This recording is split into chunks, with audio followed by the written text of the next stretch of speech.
Bem-vindo a Salmos para uma Quarentena, nosso tempo de meditação diária no livro de Salmos, nesta época de pandemia. Nós não temos feito os Salmos de forma seguida, ou seja, pelo seu número, pela sua colocação. Temos feito Salmos saltados. As pessoas têm perguntado um bocadinho porquê que não fazemos, não é pela ordem, simplesmente como os Salmos estão. A razão é muito simples, os Salmos foram editados, foram compilados em secções, em livros, e muitas vezes foram juntos pelo seu estilo, pelo seu foco. Então, se nós fizéssemos pela ordem dos Salmos, provavelmente estaríamos a repetir alguns temas de forma continuada vários dias. E assim nós estamos a saltar, porque os Salmos estão reunidos em Salmos de lamento, depois Salmos de louvor, Salmos de gratidão, e assim estamos a procurar saltar para poder também ter focos diferentes nos dias diferentes em que nós meditamos. Nós hoje vamos ler alguma parte, não todo, do Salmo 78. O Salmo 78 é o segundo salmo mais longo de todo o livro. O Salmo 119 é o maior, nós teremos que abordá-lo de forma dividida, mas o 78 não vamos fazê-lo assim.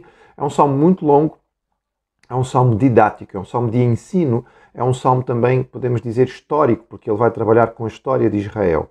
É um salmo atribuído a Asaf, ou no estilo de Asaf, com alguma semelhança aos salmos 105 e 106, no sentido em que ele vai buscar a história para, de alguma maneira, servir de base para aquilo que está a querer transmitir. Claramente, nós podemos dividir este salmo no versículo de 1 até o 11, como sendo, digamos, um apelo inicial, seguido então de uma grande lição histórica que vai desde o versículo 12 até ao 66. Vamos ler os primeiros versículos. Salmo 78, versos de 1 a 11, diz assim: Escutai, povo meu, a minha lei. Prestai ouvidos às palavras da minha boca. Abrirei os lábios em parábolas e publicarei enigmas dos tempos antigos. O que ouvimos e aprendemos, o que nos contaram nossos pais, não o encobriremos a seus filhos. Contaremos à vindoura geração os louvores do Senhor e o seu poder e as maravilhas que fez. Ele estabeleceu um testemunho em Jacó, e instituiu uma lei em Israel, e ordenou a nossos pais que os transmitissem a seus filhos, a fim de que a nova geração os conhecesse, filhos que ainda hão de nascer se levantassem e por sua vez os referissem aos seus descendentes, para que pusessem em Deus a sua confiança e não se esquecessem dos feitos de Deus, mas lhe observassem os mandamentos. E que não fossem como seus pais, geração obstinada e rebelde, geração de coração inconstante e cujo espírito não foi fiel a Deus. Os filhos de Efraim, embora armados de arco, bateram em retirada no dia do combate. Não guardaram a aliança de Deus e não quiseram guardar a sua lei. Esqueceram-se das suas obras e das maravilhas que lhes mostrara.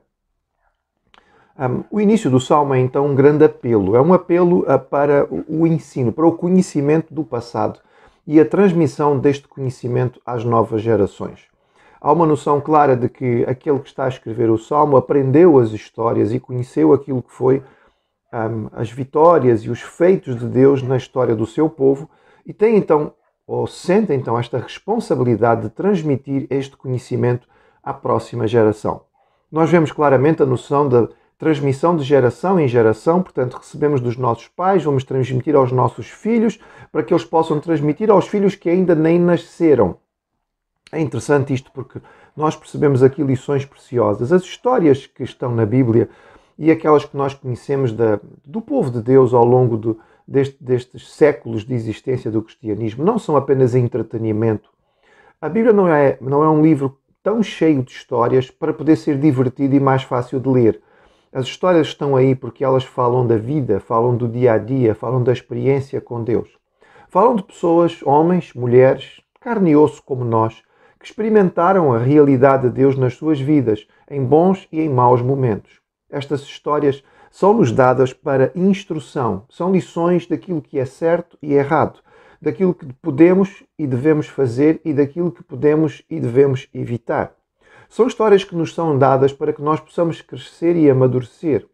A sabedoria está não somente em entender os nossos próprios erros, mas em também aprender com os erros dos outros, para não chegar a cometê-los. E isto é dado através da história. E a história bíblica serve essencialmente para isto. Nós percebemos na leitura destes versículos que a lei de Deus não é dada apenas para ser, digamos, um código jurídico ela é-nos dada para servir de instrução, para conhecimento da vontade de Deus. Se nós queremos, como queremos, que a Bíblia é a revelação do Deus Altíssimo, do Criador, então nós também queremos que esta revelação nos foi dada para que nós possamos conhecer o coração de Deus e desta maneira viver a sua vontade, que é superior à nossa e que vai certamente nos ajudar a viver de forma muito melhor. O alvo parece muito claro. O alvo é que, ao conhecer a realidade de Deus, estas novas gerações pudessem confiar no Senhor e ser melhores do que a geração anterior.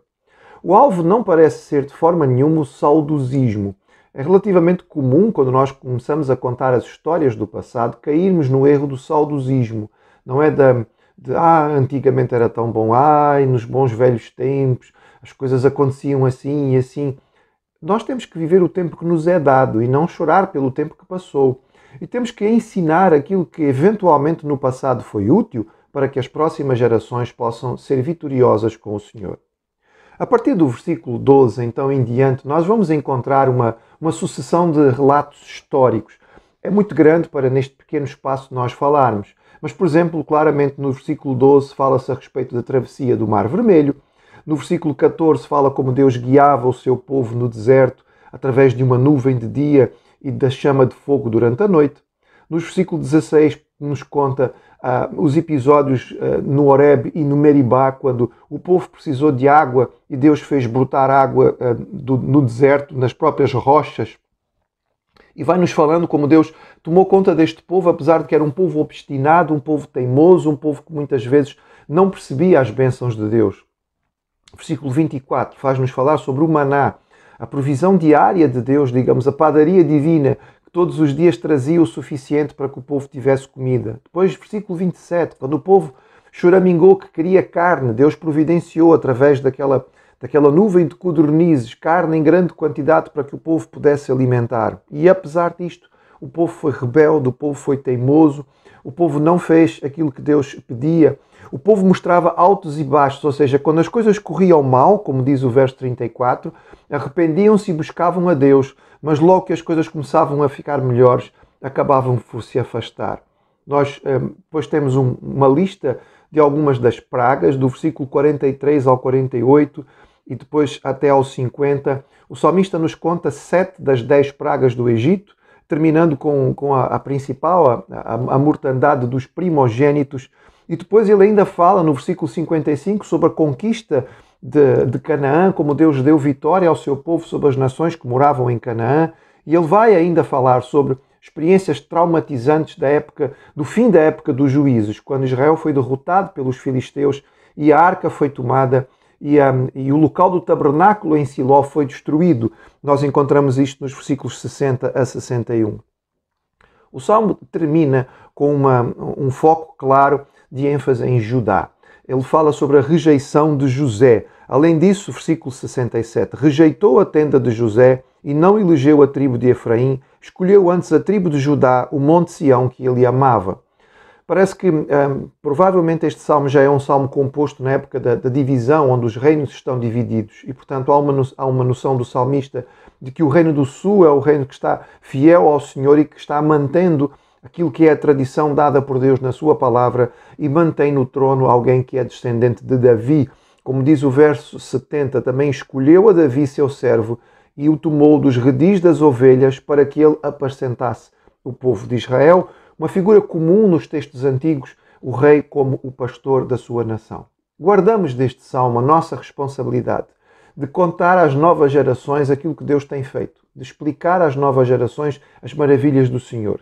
Não para saudosismo do passado, mas para que as novas gerações possam ser melhores do que a nossa, porque este é o objetivo que nós devemos ter. Neste tempo em que, se calhar, ficamos mais fechados com as nossas famílias em casa, que seja uma boa oportunidade de transmitir aos mais novos, filhos, sobrinhos, netos, aqueles com quem estamos, as verdades do Senhor, que servem de bênção para nós nos alegrarmos com o passado, termos o nosso coração cheio de gratidão e ajudarmos as novas gerações a serem melhores do que até aqui.